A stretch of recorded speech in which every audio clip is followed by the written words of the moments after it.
When this year's forum delegates were chosen last October, each one of them received a letter from the forum office, and it said in part, most visitors to a foreign country complain that they see so many sights that they never do get to meet the people. The letter went on to say, well, your complaint is going to be just the opposite. No one has really complained because I'm sure each one of the 34 delegates is aware that here in America it is people more than sites that are important, more important than sites except one site. They have here seen the sight of our free public schools at work, educating a whole people.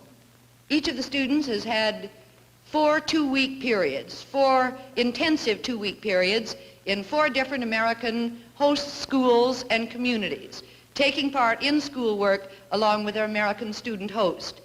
They've had a week in St. Louis, visiting the schools there, 3 days in Williamsburg, where they met together with the high school student council presidents from each of the 48 states. But now, to get some of their personal reactions to this intense experience at American high schools, I've called the delegates from Italy, South Africa, Sudan, Korea, and Iceland to the panel table. And I'm going to ask Françoise Monnier from France to start us off. Will you, Françoise? Well, I think nearly all of us were very critical during the first weeks we were here. Because, you see, most of us, with a few exceptions, come from schools that admittedly are educating an intellectual elite. But now that we have had a chance to understand the purpose of American education, we have changed our ideas a lot. Let me stop you right there, Françoise. Conclusions later. But I think there's such ferment taking place in American education today that we would all rather like, if you will, like to have you give us your first very frank opinions, would you? Well, I think the difference between our education and that of American teenagers is the thing that impressed me first.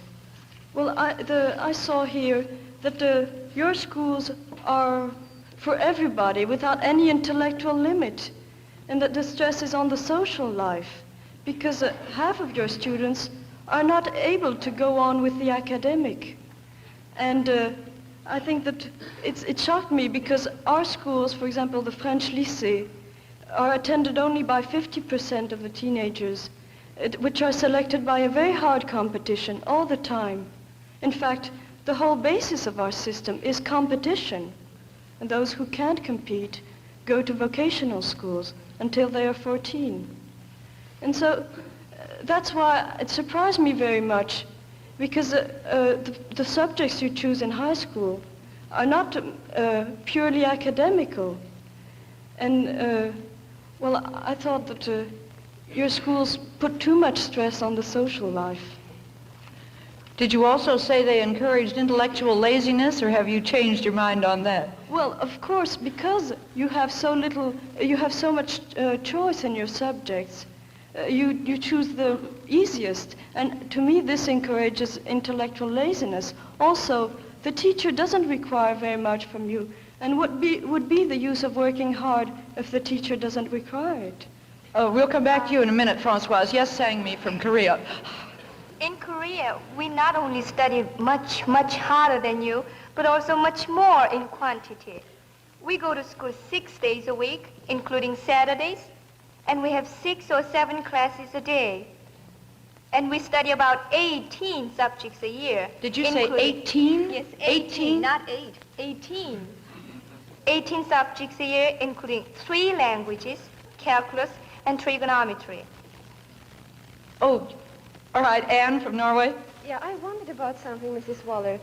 American high school students are free to choose many of the subjects in high school.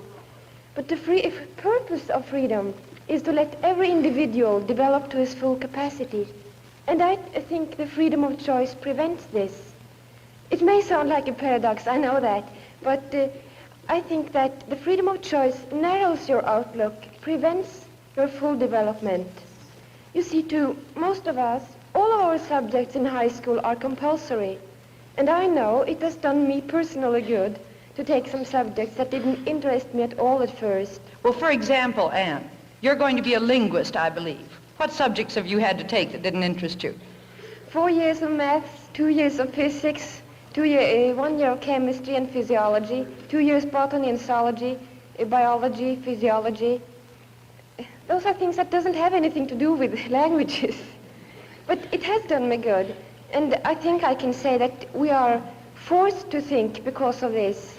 We're forced to use our brains in a way I haven't till now noticed that American students have to. I cannot see how your brains can function. Yes, Ruth from Israel? I agree with Anne. Freedom does narrow your outlook if there is no sense of responsibility to go with it. In my country, Israel, the students take school and study as a much more serious thing, and they have respect towards it. Maybe this is because of the special circumstances of my country. But when a student goes on to high school, he takes the responsibility on himself. He is responsible towards his parents who work hard to earn money and pay his school. The demands of the school are big. If he can't meet them, he can't stay. And he realizes that only through the education he gets that he can better his life and his nation's life. My point is not that you study out of a sense of responsibility towards your country, but towards yourself. The subjects you choose in high school don't help each other to train your thinking. You don't learn to handle thoughts for the mere pleasure of being the most skillful, as we do. Even if it's foolish, well, this is the way we play the game. I agree that the American schools do not accustom the student to systematic hard work. It seems that the teachers don't want to bother the students with homework. Once I was visiting... Well, go on, make your point, Bashir. There's disagreement, but make your point. I was visiting a class on a Friday afternoon when the teacher says seriously to the students, I don't want to give you any homework this weekend. I don't want to spoil your fun. It really surprised me. Because in my country, the teacher gives as much homework on a weekend, which by the way is 1 day, instead of 2 days, as you have in America. We don't stop our learning with a class bell. Most of our learning is done through the homework in which we train our minds to think and search. And here is another point. Once I asked an American student, why aren't you taking a foreign language? He said to me, I'm going to live the whole of my life in America. I'm not going abroad. I think it is a teacher to blame for not explaining to the students that to know other people and cultures, you have to know them through their languages. Here's Mahipala from Ceylon. Do you have a point on that, Mike? Oh, I think today we can't educate students live on the blind assumption that the world will not be much different from 10 or 20 years from now. I suppose the American educational system developed in such an atmosphere, but doesn't a country's educational system have changed as fast as a country's position in the world changes? Yes, Saroj from Thailand? Now I'm sure that the Russian education is far more advanced than the American education. There are so many reasons. One of the reasons is this. Last year there was a meeting in Moscow for the students from all over the world. And we sent our representatives from Thailand too. When they got out of the airplane, some Russian students met them. And they were surprised because the Russians could all speak Thai language fluently. And when asked how they learned it, they said they learned it in their own school. May I interrupt, Mrs. Wallace? Yes, go ahead, Ike. The subject of this discussion is education for what? Maybe the Russians do educate the students better, but do they do it freely and so that they become free citizens? That's the question. Yes, Bjorn?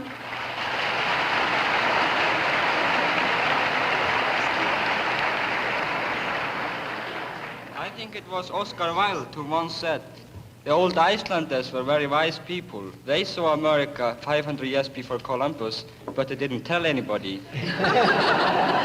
The Icelanders today are probably not as wise as their ancestors were, but they are wise in one thing, I am sure, that education is the most expensive item on our national budget every year. In America, I believe you spend much, much more on defense than education. Yes, I really believe that education must be considered more important than defense. In a certain way, education is the defense of a free people. And, well, in Italy, we discuss a lot of the crisis in our school. But as usual, there is more talk than action. And, well, when I first came here, I had many prejudices against my school. And now I've lost some of them. Being in yours has made me appreciate mine a little more. and, oh, our teachers, they are like dictators. They are so conceited and stiff. Sometimes they don't even seem to be human beings. And sometimes American teachers do not dictate enough. You say sometimes American teachers don't dictate enough. You say those in Italy dictate too much. Oh, yes, sir. And you say ours don't enough. Well, go on. No, don't dictate enough. Since I have been here, I always found that the lesson is very interesting, and more interesting when the teacher is old and strict. The young American teacher, the product of I missed that word. You say the lesson is interesting when the teachers are old and strict. Yeah. But the young American teachers seems to know much about how to teach than what to teach.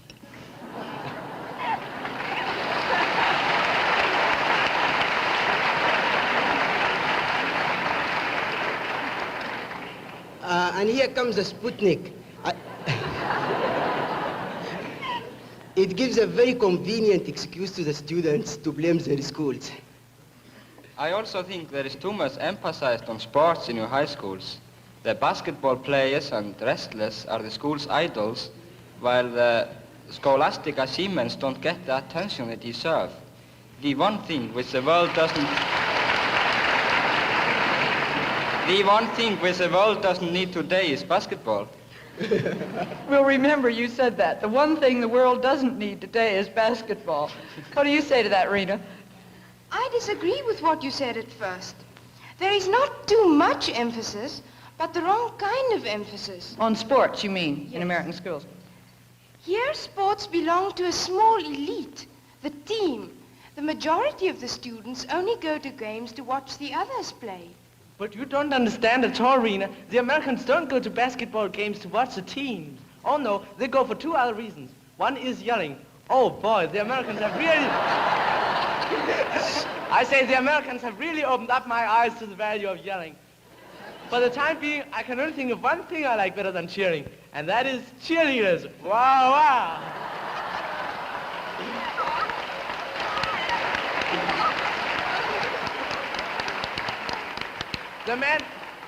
The man who invented them, I think he really made a great contribution to the pursuit of happiness in this world. But I do have one complaint. American schools are too big. When you have once seen the pretty girl in a school, it's too hard to find her again.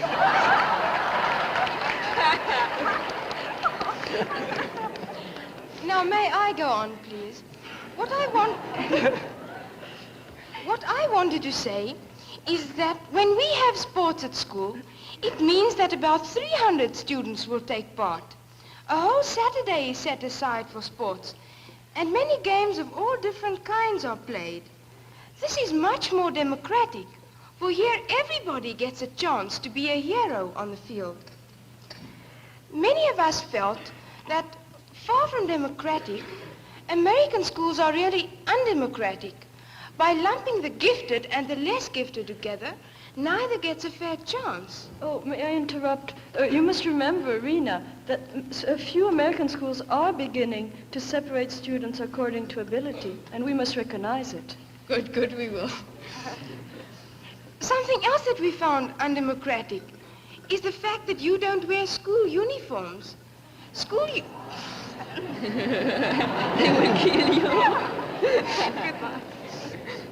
School uniforms are much more democratic, for they cut right across class lines. But there aren't any classes in America to cut across. And haven't you noticed that even though the American students don't wear uniforms, they all seem to look alike?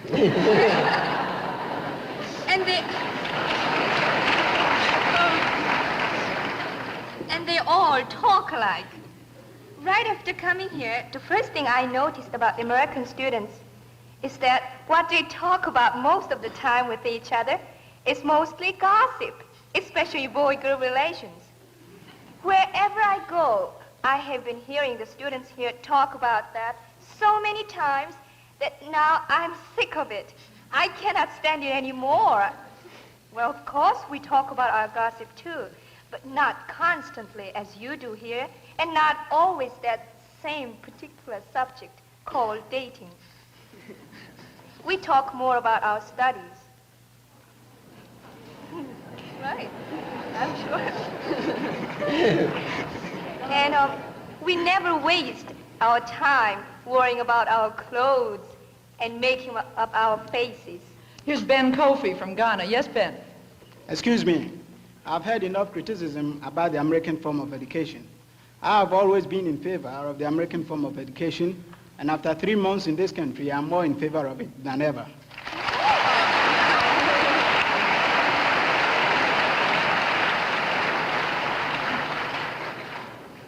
We in Ghana achieved our independence only a year ago, and we need a mass production of educated people. That is far more important for us than individual intellectuals. It is the middle class of people that develop a nation, and not isolated intellectuals. I feel America is great, and it's a fast developing country.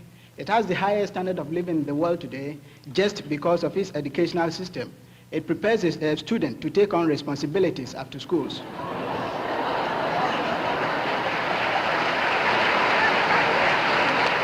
Getting into something here. Well, I feel that the Americans stress on what the Greeks advocated for, versatility, a sound mind in a sound body. May I interrupt as an Athenian? At least I find a chance. I'd like to say that I've seen here in many schools that in art classes, they actually teach advertising. Now, this in Greece would be incredible, and of course it certainly amazed me. But well, it's very good way to use art, if art can be used and still remain art.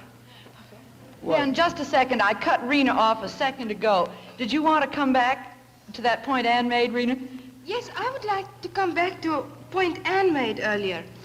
I suggest that some enforced conformity in schools, such as required subjects, discipline, uniforms, and separate schools for boys and girls, create more real freedom in the end.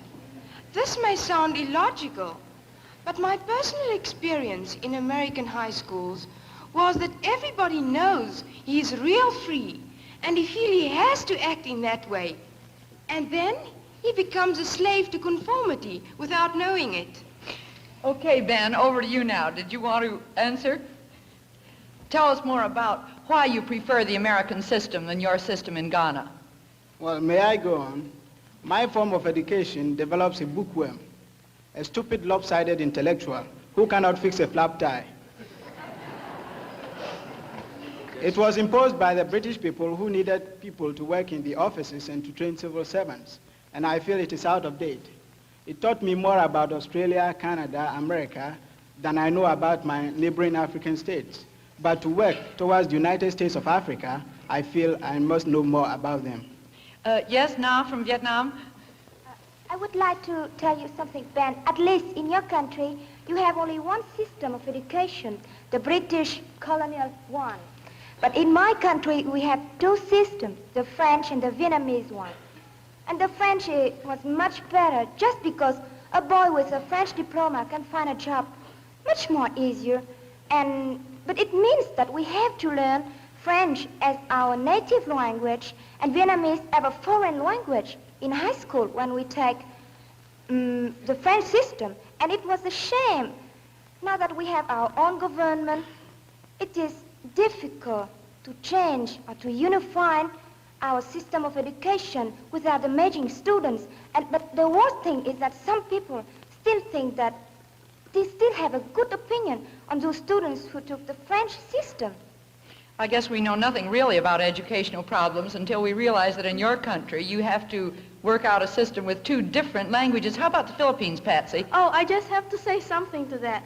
When Spain came over to rule the Philippines, they acted like the British in Ghana. Education was for a selected few. But when the United States came over, one of the very first things they did was to establish schools. Right now, I would say that the Philippines is the only former colonial area in both Asia and Africa that has free compulsory education up to the 6th grade. Oh, but we have a language problem similar to Vietnam too. What language should we use as a medium of instruction in schools? Almost all our textbooks are in English. Right now we are experimenting as to the use of the vernacular in the primary grades. But the real trouble is that there are 87 different dialects now in use in the Philippine Islands. Well, as to that other question, I would say that I'd rather have a well-adjusted blockhead to a mal-adjusted egghead. At least a well-adjusted blockhead can still find happiness.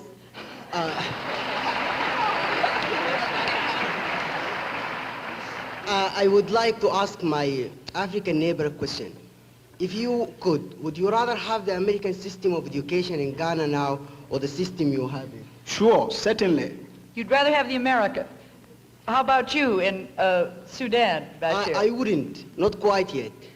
I think your country and mine are still in a period when we need intellectual leaders more than educated masses. We have to concentrate for more few years on producing doctors, scientists, experts, educationalists who will reward the nation in the near future by educating the masses. And this reminds me of something important. When we criticize the American system of education, we forget that each of us has been sifted and sifted many times before we even reach the high school and then selected from the whole country to come here. The American students we meet represent the whole population.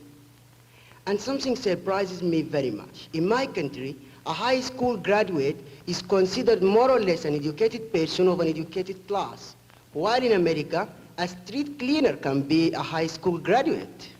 Yes, Bjorn from Iceland? The American system certainly serves its purpose. The purpose of keeping the teenagers under the guidance of teachers for 12 years, keeping them out of the labor market and educating them equally. I doubt if anywhere in the world one can find a large nation with the average man more public-minded and more capable of social activities than here. Well, at last you give me a chance to say what I wanted to, and Excuse me, turn the mic around to you, Marcy. Yeah, you interrupted me, you know. I was going to say that our school system in Italy, and I think it's true in many other countries, was good to educate the elite. But now that it has to educate the mass, it's a failure. Instead of adapting the school to the mass, they try to adapt the mass to the school. And the result of this in Italy is a very, very serious problem, which we call reversion illiteracy. This means that when the people finish the required numbers of years in a school, not meant for their needs, they become illiterate again. And perhaps this is why for many Italians, especially in South Italy, there is no relations between education and a better life. Just a minute, Omar. I want to ask Ibrahim from the Lebanon about your experience in the Lebanon and the different kinds of schools. Well, we used to have two systems of school, a French one and the Lebanese one. But my school took a mixture of them. And the Lebanese teach about 14 subjects, while the American teaches 4 only. We took a mixture and we had 8. And this make a good combination, I would think. Thank you. I wanted you to give us that because Lebanon does seem to have a mixture of the European system and the American. How about you? Oh, this is Omar from Morocco. Well, I like to tell to Marcella that I don't think we can have ever this problem of education mass in Morocco, where there was a 90% illiteracy under the colonialism, because people are too eager to learn, to read and write. 1 month after we got our independence, a League Against Illiteracy was created. Many volunteers offered to teach the mass, thirsty to learn.